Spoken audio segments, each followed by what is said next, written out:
All right, hello everyone. We're continuing in this week's Torah reading, and we're in Parshat Matot. Is a section of the Torah, the reading of the Torah, which is called Matot, and it begins talking about the laws of vows, which we went over yesterday briefly, and also the laws, and also the war that Moses and the Jewish people made against Midian. We're learning about that in the morning also. This war against Midian, which effectively was a war against the enemies of Judaism. And in the morning, we're learning about what type of a war was it and what it means today. That Midian means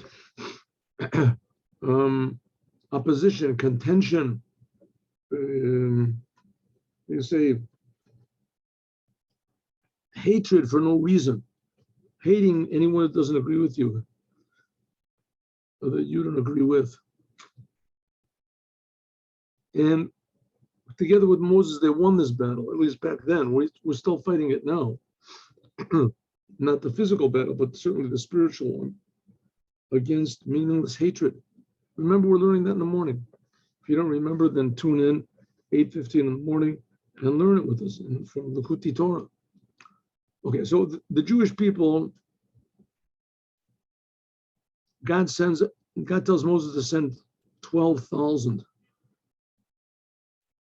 in Jews, and they go and they fight against this huge army of Midian with Balak as at the head, Bilam is at the head, and he teaches them how to fly in the air, and he has magic on his side, witchcraft, and sorcery, and nevertheless the Jews win.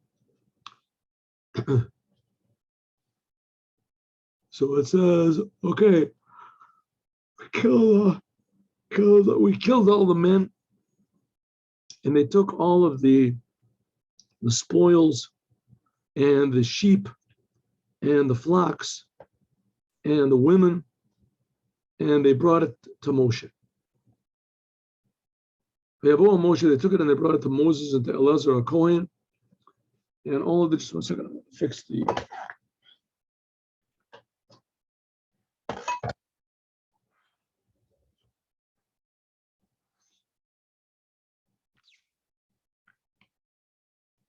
And all the spoils of war to this Arvos Moav, the point that the Jewish people were encamped, the last encampment, right before they're going over to the other side. And remember, God said to Moses, "Finish this battle, and then you're gonna die." And Moses immediately went into the battle. He finished it.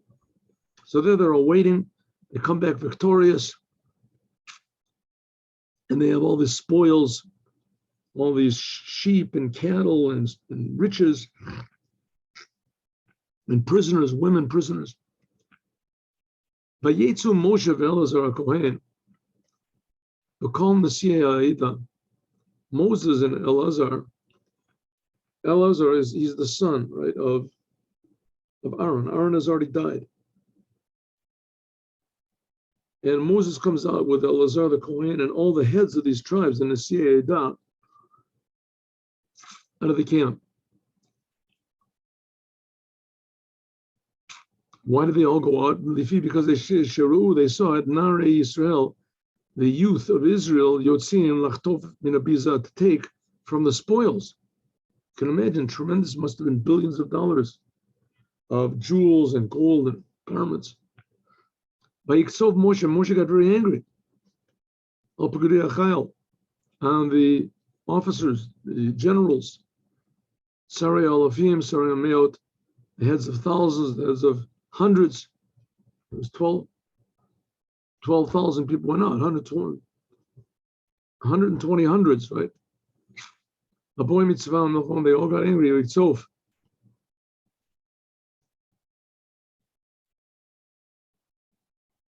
Says, why did he get mad? We'll see in a moment, but I mean, all the soldiers were at fault, not just the leaders. So it says it comes to tell you that the sin of the generation is always attributed to the leaders of the generation. Because they had the power to change everything. Moshe said to them, you let all these women live? They were the ones that followed the words of Bilam, Limsor Ma'al B'Hashem, to do this sin with the Jewish people, al davar Pa'or, because of Pa'or. The Pa'or was the idol that these women made the Jewish men worship. Remember, we learned that last week, that Bilam came and gave this advice and said, you want to defeat the Jewish people? You have to do it we can't do it face to face, head on. You have to come through the back door. What's the back door? The Jewish men are robust. If you present them a chance to sin with sexual crimes, they can't hold themselves back. And sent all this, therefore they dressed up all the women in a provocative way. And the women also carried with them little idols. The idol was called Peor. Peor. The way they worshipped the idol was they went to the bathroom, they defecated in front of the idol. Pretty strange, but that's what they did. They said, these women made the Jewish people, the men, sin with this Baal Peor, and there was a tremendous plague on the Jewish people.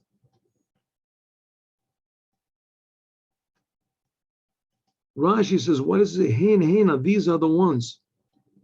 These women, they're the ones. These are. So Rashi says it comes to show you that they would recognize them, that the men recognized Zuhi Shirshil Polonibo. So this is the one that Reuven went after. This is the one that Shimon went after. They knew the name of each woman and each man that they caused to sin. But Dvar Bilam, Omer Lahem, he said to them, Afilu even Machnisim Kala Hamonos Sheba'olam, almost even if you bring and call the nations in the world, Einatem Yochalim, you can't defeat the Jews. That's what Bilam said. Bilam said, no one's going to defeat these Jews. It can't be more odds stacked against the Jews than the Egyptians. The Egyptians, it said, had 600 Sheish Meot Rechev Bechor. It says they had 600 choice chariots. Bo Asiyachem Eitzah, I'll give you advice. This is all Bilam said. It's like taking foot soldiers and pitting them up against, let's say, 600 tanks. So even if you have an army of 600,000 men, but if you haven't got any anti-tank weapons, so you can't do anything against tanks, what can you do? And here the Egyptians had chariots. Chariots were like tanks. You couldn't do anything against it. What could you do? They were armored all around the place. And nevertheless, the Jews defeated them. So it says, if so, no one's going to defeat them. You want to know how to defeat the Jews? I'll tell you how. The Jews, the God of the Jews, it hates decadence. Like it says, we already had this before. Here's an interesting HaChaim. He says a little bit different. Hey and Hena. These are the ones. We have to understand what it says, hey and Hena. Also, why does it say that they made the Jewish people, these women made the Jewish people in the word of Bilam about Peor? I mean, he made these ladies made the Jewish people sin with sexual decadence. A Jewish man is not allowed to have relations with a non-Jewish woman. That was the advice that Bilam gave. So that was enough to kill them, right? Let's see what the HaChaim says. He said like this: Pinchas and the people of the army that went out to fight,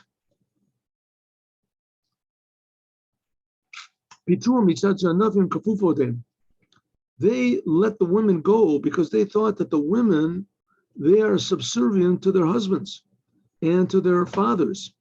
They had no choice in the matter. Their husbands and their fathers told them, go out and make the Jews sin sexually. Vehen Adon Moshe Rabbeinu alav shalom hirgish shetam zeh hechiotam. And Moses understood that that's the reason that he left them alive.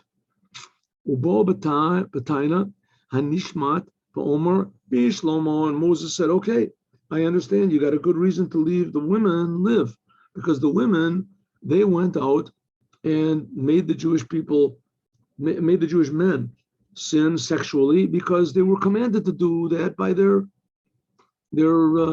husbands and by their fathers. They told them to do it. But if they were only just doing this deeds of sexual things, that their elders commanded these women to do that. So if so, you could danotam lezachut. If so, you could find a little bit of a way to leniency with it. But they did a sin on their own. What? Ma'aser, something else, which their elders did not command them, and that is this thing of pa'or. The rabbis say that they would take out, before they did what their parents said and made the Jews sin sexually, they would take out a little image, a little idol, and they would say, bow down to this. And then you bow down to this, I'll do whatever you want me to. And so that's what happened. They made the Jewish people sin with two things. That's what it says, hena, two things. There's two reasons. And first of all, one was Bilam, that because of Bilam, as they went out and convinced the Jews to be licentious. So if so, but the fact is that Bilam only told them to do that. They didn't tell them anymore. And they on their own decided to make the Jews sin with this idolatry. And that's why it says on Megefa that there was a plague. The plague came on the Jewish people because of the idolatry, not because of the sexual, debauchery that they did. Who caused them to do this? The idolatry. That was the women. Therefore, Moses said, I understand why you let them alive, because they made the Jewish men sin, which is, you could excuse them for that. They were under duress. Their husbands forced them, but their husbands didn't force them. Now, here who calls Zachor Bataf, kill all of the men, or the children, and all women that could have sexual relationships. Rashi says, and any woman that has had sexual relationships, you should kill her. What does it mean, sexual? How are they going to go and check? How are they going to know? It says just every woman that is fitting to mature enough to have sexual relationships, even though she was still a virgin from these Midianite women. How did they know? The tzitz. They would take this plate, which is Tzet Kodesh Lashem. Remember, that was what brought Bilam down. It says from his magic, he was floating in the air, brought him down. They would pass the same tzitz in front of them. For Ruya Labal, Paneh Morokana says that any woman, any of these girls which could have had sexual relationships, that her face would like become sort of greenish or whatever. Why does it say kill? What does it say? Now kill all males and all women that have had that could have sexual relationships, also kill. Why does it have to say twice kill? Just say kill all the males and the women that could have sexual relationships. What does that say 2 times kill? So it says why? Why does it say twice? Rabbi Yishmael says if I read Horgu kol zachor b'taf v'kol isha yadat ish v'kol ataf b'nashim, as I don't know if I should kill with the males or if I should let them live with the children. Therefore, it says twice haragu.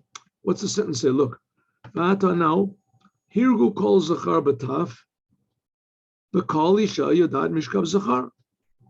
Right? That's what it says. The second time haragu is unnecessary. But the next sentence says, V'kol atav b'nashim asher yadat mishkav zocher hechayu lachem. But all of the young women, that was the young girls that were too young, they couldn't have sexual relationships. I don't know, 3 years old, younger, whatever it is that. But those you should keep alive. Okay, let's take this word out, haragu. So it says, now kill every male and male child. In other words, all the males, they brought back male children. Kill all the male children also. They're potentially Nazis or whatever, kill them all.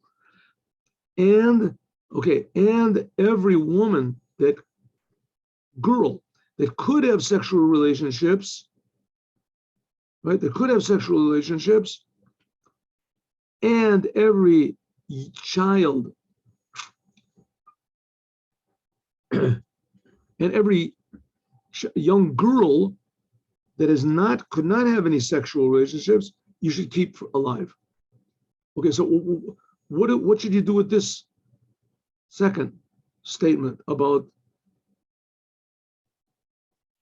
a woman that could have sexual relationships? So we have kill all the males and all the women that were mature, and all the young children that weren't mature, you should leave alive. What does this go with? This Yodas, a woman that could have sexual relationships. Where does that go? Harago. So it says, therefore, if it wouldn't be harago, you might think that this second statement goes with the next sentence. All of the women and all the older women and the younger woman you should live.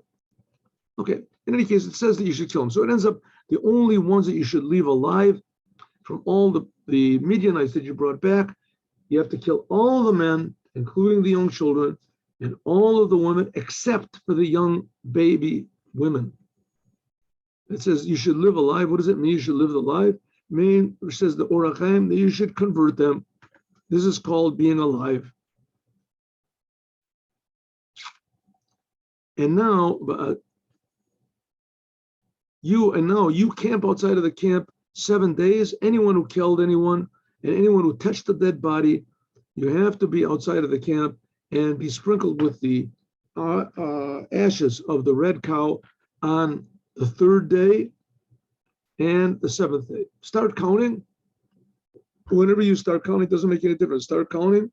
1st day, 2nd day, the 3rd day of the counting, you get sprinkled with the ashes. The 7th day, you get sprinkled with the ashes.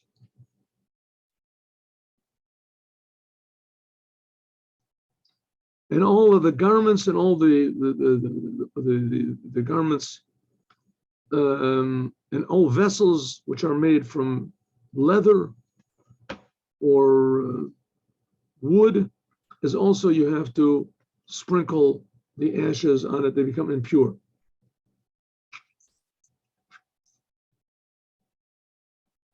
Why do they have to go 7 days outside of the camp?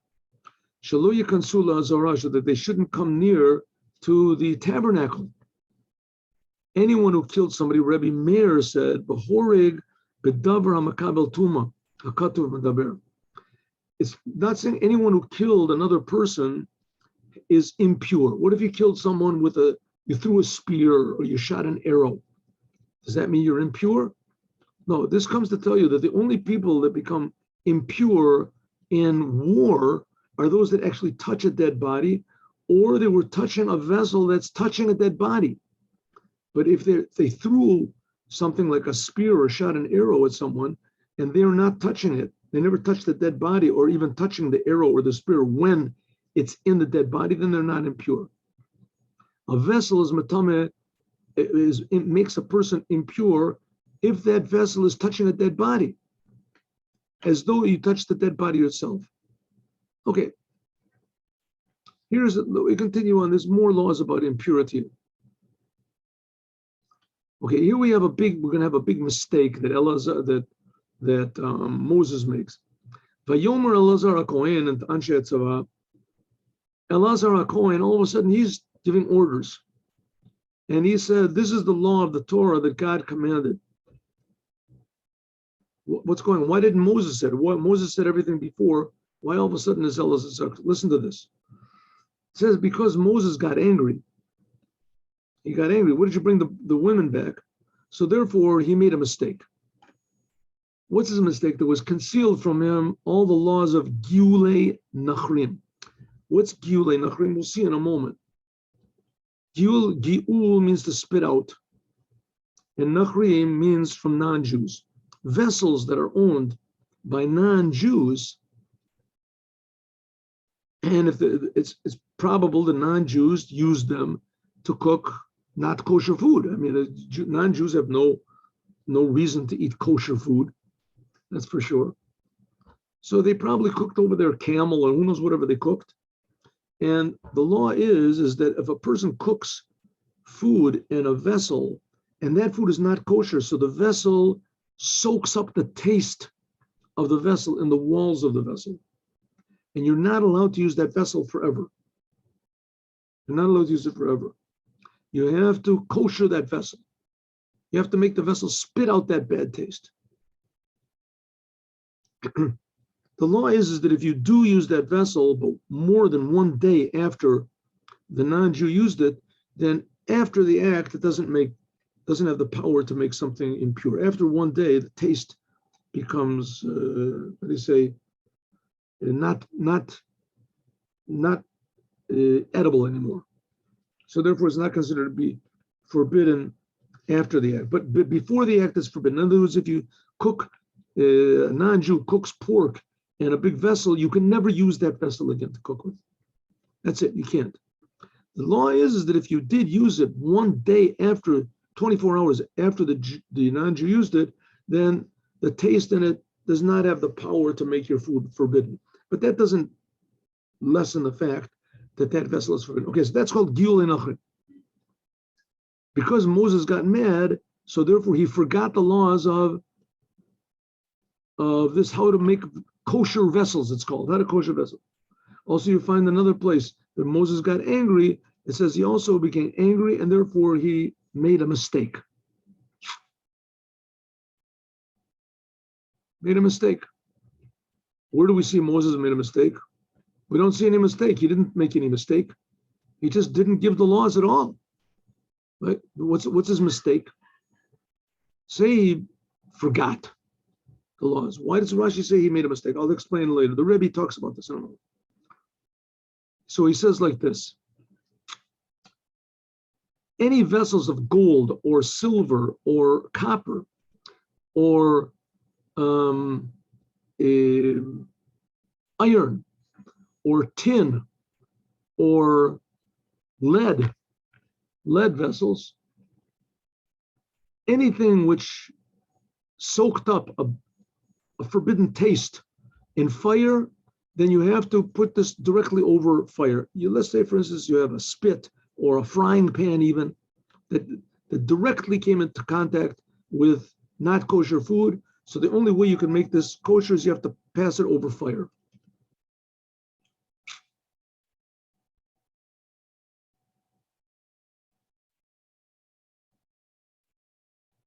But you also have to sprinkle it with the waters of the red cow. But everything that did not come into fire, let's say you only became impure through water, he boiled rabbit in this vessel, whatever it is, that's what you use the vessel, is only for boiling. So that you have to use for boiling. You boil it in water, and that gets rid of the taste. That's all, that's the end. How to make vessels kosher. A vessel that becomes unkosher, it soaks up taste directly by fire. So you have to now clean that vessel off and pass it over fire, and that'll spit out the bad taste. And if that vessel didn't swell up for fire, then it doesn't require such a severe purification process or spitting out process. You just have to boil water in it until it bubbles up, and then that takes out the taste. But in addition to that, you also have to sprinkle the ashes of the cow on it, because we suppose that the non-Jews are impure, that touch dead bodies, who knows what. So now what are we talking about? It says that Moses made a mistake, and therefore that's why what was the mistake that Moses made? So the Lubavitcher Rebbe says like this. Where do we see that was a mistake? The mistake is that Moses thought that if you're going to sprinkle on these vessels that soaked up forbidden taste, if you're going to sprinkle on them from the ashes of the red cow and take away this impurity of death. So if you remove the impurity of death, which that's from the Torah, so for sure you remove all other impurities as well. It must take out the bad taste and etc. That's what Moses thought. But Moses made a mistake. Just because you purify yourself in a big way, in other words, in our case, that he removed the impurity of death, which is an impurity from the Torah, doesn't necessarily mean that you removed lesser impurities of these bad tastes of, impure, the forbidden meats and things like that were in the walls. Moses thought that you did, but the fact is you don't. What can we learn from this, says the Rebbe? It's possible that a person can make a big change in his life, and he starts to believe in God, and he does the Torah, he does the commandments, he purifies himself in a big way, takes himself away from death. But nevertheless, he's missing fixing up his personality. He still has some bad tastes in his ways of acting and his ways of thinking and his ways of speaking and his feelings and his way of reacting to the world. Could be still has a bad temper. He still gets depressed. He still got this. He says that you have to fix up. Don't make the same mistake Moses did, that if you purify yourself in a big way, that automatically takes away the small impurity.